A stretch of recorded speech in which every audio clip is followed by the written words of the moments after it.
Bonjour à tous et bienvenue sur la chaîne de la Zig Family pour une nouvelle vidéo consacrée cette fois au montage, enfin finalisé, mais je vais vous détailler la façon dont j'ai procédé, et à l'utilisation de la caméra de recul filaire avec la vision dans le rétroviseur intérieur, dont je vous ai fait la présentation dans la vidéo précédente.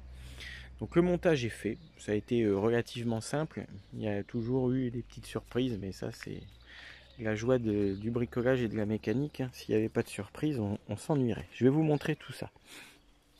Alors, au niveau du rendu extérieur sur le véhicule, ce que je voulais à tout prix, c'était que la caméra soit sur le pick-up et non pas sur la cellule. Puisque si je démonte la cellule, ce qui arrive quand même, je voulais pouvoir continuer à l'utiliser. Et puis surtout, c'était beaucoup plus pratique que de tirer un câble dans la cellule qu'il aurait fallu débrancher.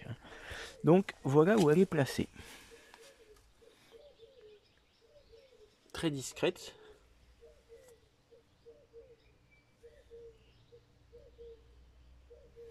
Donc c'est vraiment un petit modèle. Je l'ai mis là sous la plaque d'immatriculation et à côté du projecteur de recul. C'est à peu près centré comme ça, de chaque côté.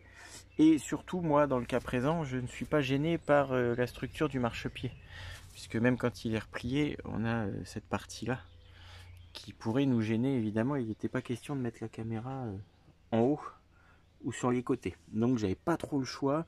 C'est venu ici. C'est une caméra filaire, je le répète. Donc il a fallu que je passe un câble jusque dans la cabine. Alors, pour la petite histoire, le câble d'origine est trop court. Donc j'ai été obligé de rallonger. Il me manquait à peu près 1,50 m. Ça fait 5,50 m d'origine le câble.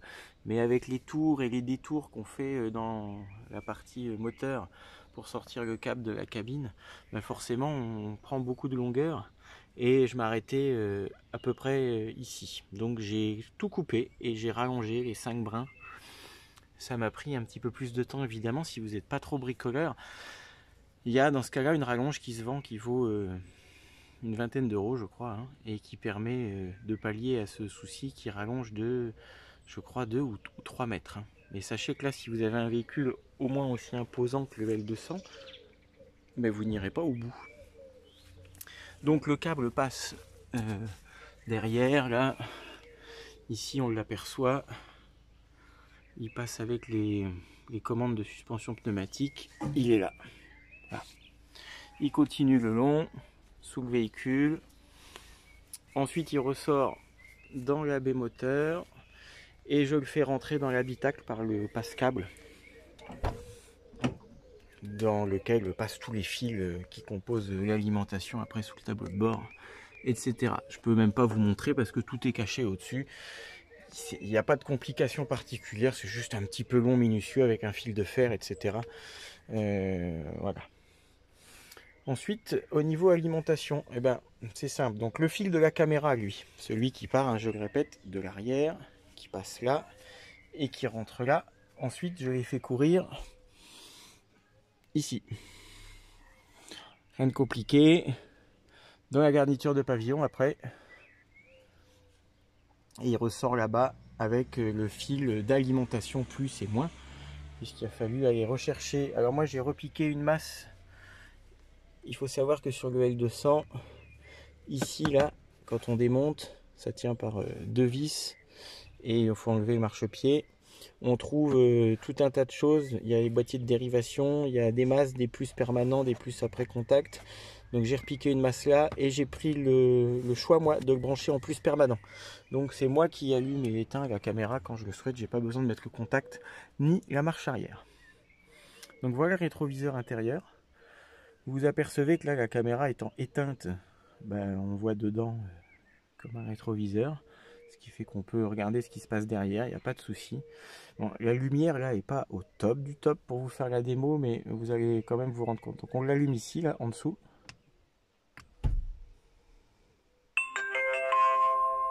On peut couper la musique, hein, évidemment. Et voilà. Alors, pas très évident pour une bonne démonstration. J'avoue que la netteté là est moyenne, mais bon, ça donne une idée. Donc là, voilà, par défaut, il filme devant, par l'objectif qui est là. Et on a la vision arrière dans le petit rectangle. Bien évidemment, on peut changer. Et voilà, on inverse, ou on peut choisir d'être en plein écran, soit devant, soit derrière. Donc moi, voilà, mon choix à moi, c'était de pouvoir commander ça quand je le voulais, et de ne pas uniquement voir derrière quand j'enclenche la marche arrière. Ceux qui le souhaitent, il y a un fil que je n'ai pas branché, qu'on peut relier forcément au feu de recul derrière. Mais là, nous, vu la faible visibilité globale derrière, je voulais pouvoir regarder tout le temps ce qu'il y avait. Donc, j'ai pas encore mis de carte USB, de carte SD. Mais sinon, vous voyez, vous avez la possibilité. Donc ça, c'est le choix des fonctions qu'on a vu tout à l'heure pour faire défiler caméra avant, arrière ou écran séparé en deux. Là, on peut prendre des photos ou on peut enregistrer en fonction de la durée de la carte jusqu'à plusieurs heures. Et puis les réglages classiques de l'appareil. Vous voyez, on peut changer la résolution. Donc on est censé être en 12 millions de pixels là. Je sais pas, j'en doute un peu, mais bon, ça reste correct malgré tout. La netteté, la balance des blancs.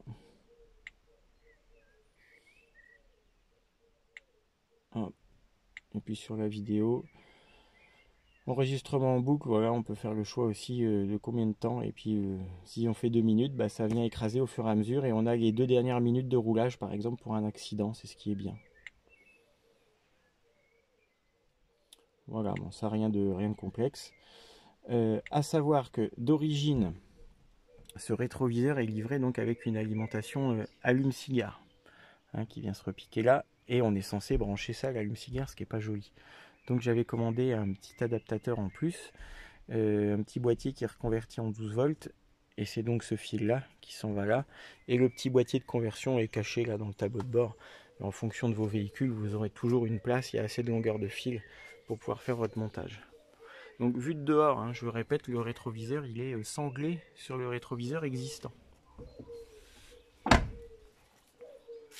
Vu de dehors, ça fait quelque chose de relativement discret. Moi je l'ai décalé le plus possible sur la gauche, côté conducteur, pour qu'on puisse continuer à baisser le pare-soleil passager aussi, parce que c'était un petit peu serré. Mais ça va dépendre de chaque véhicule. Donc mon ressenti global là-dessus, ça reste basique, ça fonctionne bien. Rien de trop au niveau fonction, je dirais même qu'il manque, je trouve un peu dommage, on ne peut pas afficher de bandes de couleurs, vous savez, les fameuses bandes vertes, jaunes, rouges qui matérialisent la distance. Alors est-ce que c'est parce que j'ai pas branché le fil du feu de recul? Peut-être, mais ceci étant, j'en doute. Alors après, j'ai pu remarquer qu'en fonction des icônes qui sont là, ça correspond, j'ai fait un test, on était deux à 30 cm, 50 cm, 70 cm, voilà, bon, c'est le petit défaut. Je vous dis, ça reste quand même assez basique. Après, tout fonctionne bien, il n'y a rien d'incohérent pour le prix. Je dis là, ça vient d'Amazon, j'avais payé ça moins de 40 €. Je vais donc vous mettre le lien dans la description. Et ceux qui sont intéressés par ce type de montage, qui ne veulent pas mettre trop cher, pourront l'acheter sans trop de crainte. Ça fait le job, comme on dit. On passe pas son temps à regarder en arrière non plus, à voir la fiabilité dans le temps. Mais je suis plutôt satisfait du montage ici. Je voulais pas d'écran là, parce que le pare-brise n'est pas immense, et un écran de plus là qui vient prendre de la place, non. Donc là, je suis assez satisfait de ça, tout comme je suis aussi satisfait du fait que la caméra soit discrètement intégrée ici. Voilà, ça me convient. Donc voilà, je vous ferai un petit review dans quelques mois, à voir si tout ça fonctionne évidemment toujours. Voilà, c'est tout ce que je pouvais dire sur cette petite installation. Si vous avez besoin de conseils, n'hésitez pas à me poser des questions, je vous y répondrai avec plaisir sur le montage. Et puis n'hésitez pas à vous abonner, parce que j'ai remarqué qu'il y avait un gros pourcentage de gens qui visionnent la chaîne sans s'abonner. Vous avez de nombreux tutos sur tous les sujets. Je ne parle pas que de 4x4 et de cellules amovibles, il y a aussi pour les les débutants dans le monde du camping-car et ceux un petit peu plus confirmés qui auraient besoin de conseils sur le fonctionnement d'un frigo, de l'électricité à bord, comment bien nettoyer son camping-car, comment bien le choisir. Voilà, tout un tas de choses. Faites défiler sur la chaîne et puis n'hésitez pas à poster des commentaires.